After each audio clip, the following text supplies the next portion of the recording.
Welcome back, my Jedi friends, and today I bring you the missing link to most personal and spiritual development is. So before we start, let's get one thing really clear, really clear. I do not see myself as spiritual. I see myself as semi-spiritual. And what does semi-spiritual mean? Semi-spiritual means that I like the idea of spiritual concepts, but I am firmly anchored in the world of reality where I acknowledge and work with my dark side. The dark side is within all of us, my Jedi friends, within all of us. So there's a phrase out there, and it's called, in order to embrace the light, we must embrace the darkness within ourselves. So what does that mean? It means that there's a set of circumstances that will get you to do dark things. And if you turn your back on that side of you, then it's not really spiritual, is it? And it's not developing you personally, is it? What it is denying you who you are and making you hide aspects of yourself from the rest of humanity for fear of the judgment that you may not be as spiritual as you think you are, or you're telling everybody on your videos or whatever. So there you go, folks. There it is. You've got the content of the video. Thanks very much, Saldoon. But let's expand on this concept. For those of you that want more, you want more. Yes. Oh, no. Yes. No. Who knows? Who knows? Well, if you do want more, folks, let's go for it. Let's actually roll this out. So, spirituality, there's a lot of people that have got their own slant on what spirituality is. And I read all of these posts. I'm on sort of semi-spiritual groups. I'm on stuff. I follow stuff. And I see all these quotes about being once and letting go of stuff and forgiveness and all of the other stuff, which is great, folks. There's a time and a place for all of these concepts. But there's also a space for you being angry, for things pissing you off.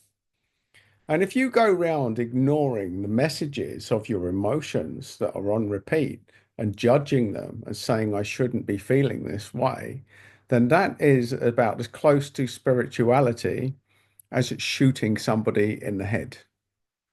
Oh, but I've never shot anyone in the head, Adam. I would never kill anyone. Well, what you're doing, you're killing yourself. Because what there is a sat nav. We all have a sat nav, an emotional sat nav. And in a certain set of circumstances, and the odds are that maybe you've lived a pretty pampered life. Now, nobody thinks they've had a pampered life.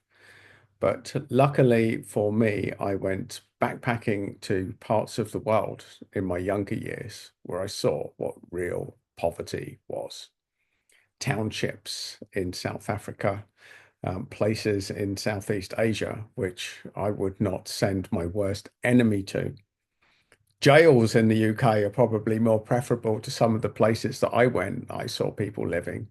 And certainly in South America as well. When I was in Brazil, we went to some places and I thought, wow, can't believe that people have to live this way, are forced to live this way. So, there's certain life circumstances. And just because we were born into privilege or whatever it is, into first world country, we had houses on our head, you were fed, you were watered, you've never had to genuinely worry about finding a place to live and eating every day. Now, these are genuine concerns for some people in the world, and you have to bear this in mind. And if there was some sort of breakdown of society or some sort of apocalyptic thing, if the somebody took down all of the grids, there was no power. Just imagine how that would affect you. Suddenly, there's no shops to go to, there's no supply chain, there's no computers to look up, there's no ordering system to do. All of your cash in the bank is suddenly worth absolutely nothing, folks. Nothing at all. And you have to survive for yourself.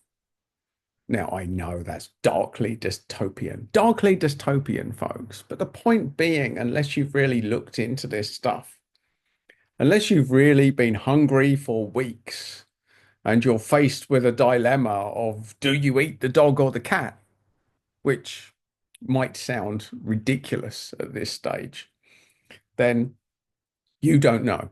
You don't know what you're capable of until you face starvation or harsh circumstances or someone come around raiding your house, stealing all your things, beating you up. And these are just mad sort of things that will probably never happen to you folks. But the point being, they could.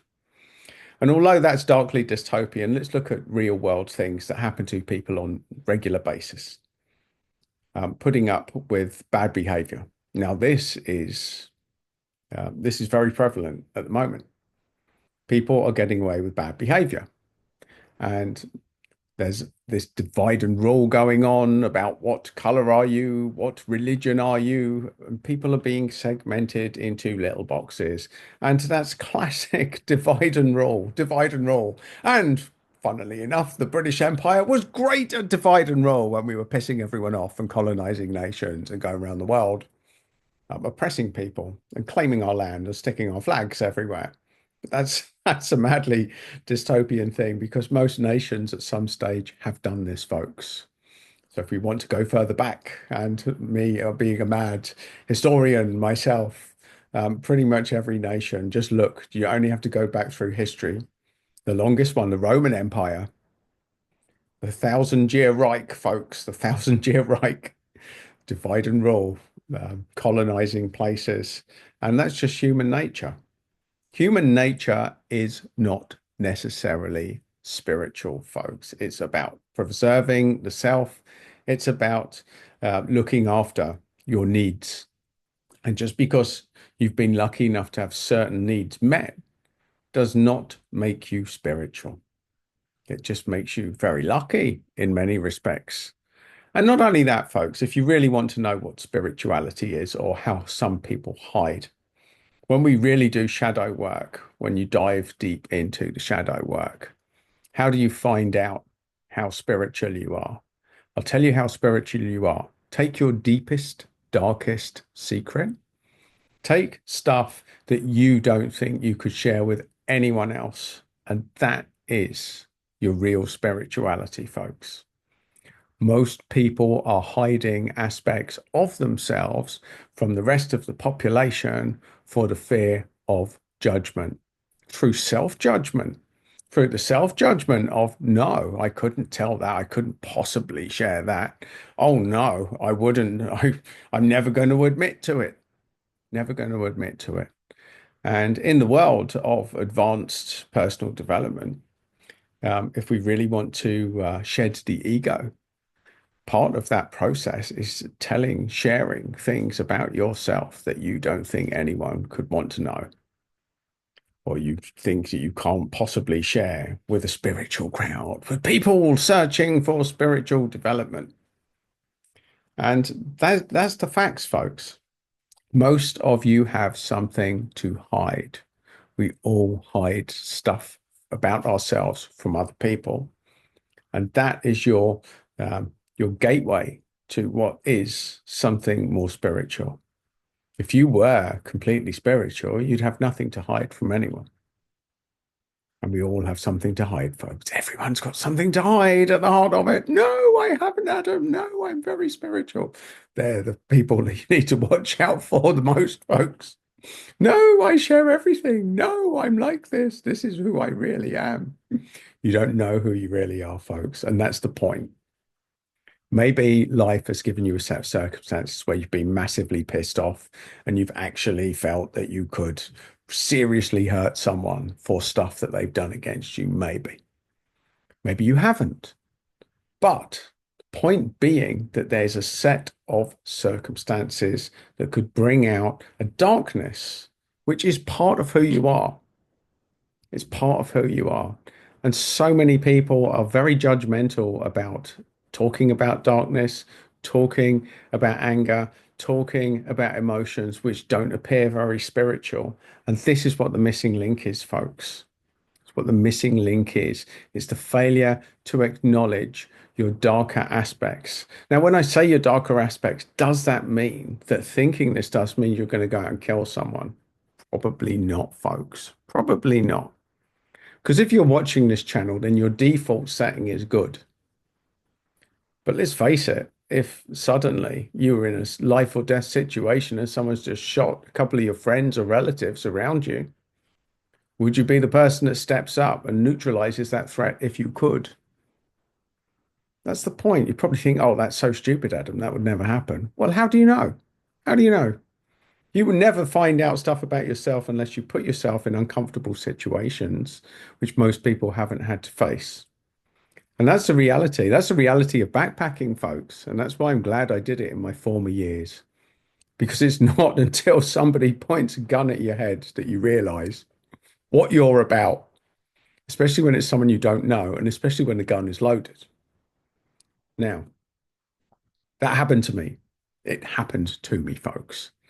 At the time, what I didn't know was it was just a joke to see my reaction. And I can say, my Jedi friends, that my reaction was pretty damn good in that I did not move. I didn't move. I didn't move. I was just staring at the person thinking, well, if this is it, que sera, que sera. I certainly didn't break down or panic or hold my hands up, which would have been pointless anyway against a loaded gun.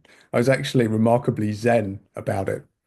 And as it turned out, it was a hilarious joke against me, folks.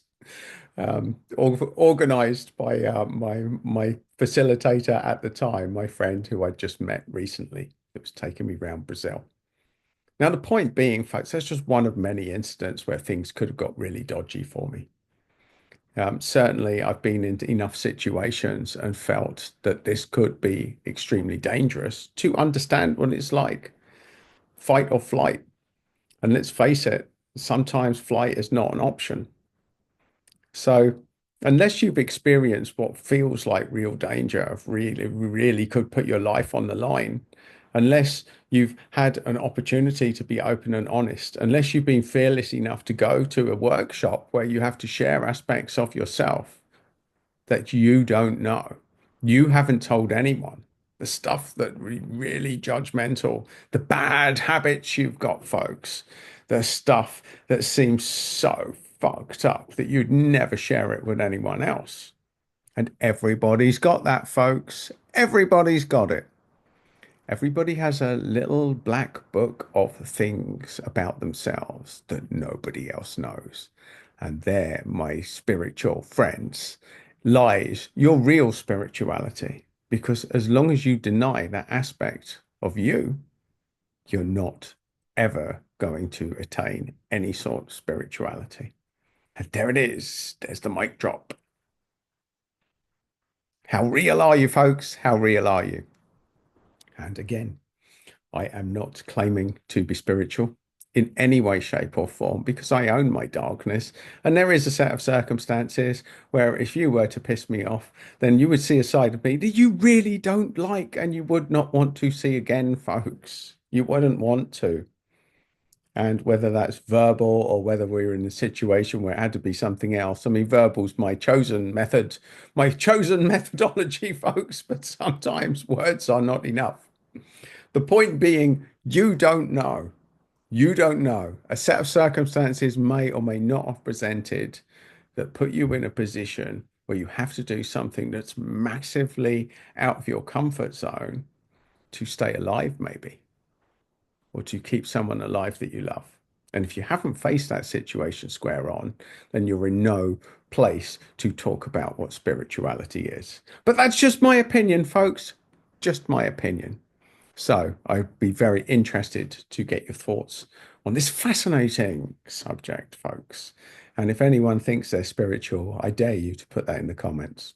And let's see where it goes, folks. Let's see where it goes.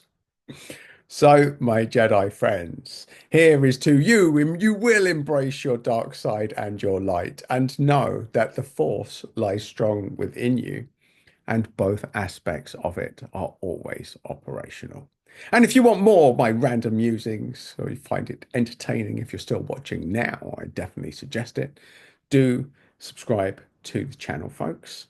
And if you want another one of my little rumbles, my little rumbles, you'll find it just there. But either way, go out, embrace all that you are, and stop calling yourself spiritual unless you've really opened up and told everyone everything about you.